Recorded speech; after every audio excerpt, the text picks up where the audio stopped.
Each African pilot is passionate about African aviation, and we thank you for being one of our media partners for the African MRO conference that AFRAA is launching in collaboration with the 4 leading African MROs. So we have Ethiopian MRO, we have EgyptAir Maintenance and Engineering, we have South African Airways Technical, and we have Kenya Airways MRO. So these 4 MROs are jointly staging this conference with AFRAA.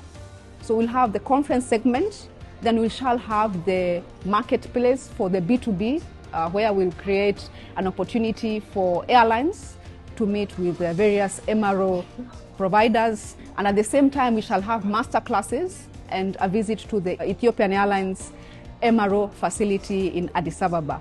And over and above all that, the objective is to ensure that we have a sustainable MRO ecosystem in Africa. We see other continents having MRO conferences to support their supply chain within the continent.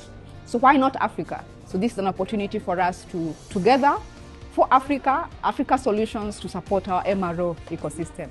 We are so happy to have African Airlines registered as of today for the conference. Countdown to the event about 3 weeks from now, so we expect to have a few more airlines. We also have some of our sponsors that are supporting the event, 20 exhibitors, and still counting. We have the event being hosted by Ethiopian Airlines under the patronage of the government of Ethiopia. So this is one important event that those of us who are in the MRO ecosystem cannot afford to miss. So see you in Addis Ababa, 29th to 31st of March. Looking forward.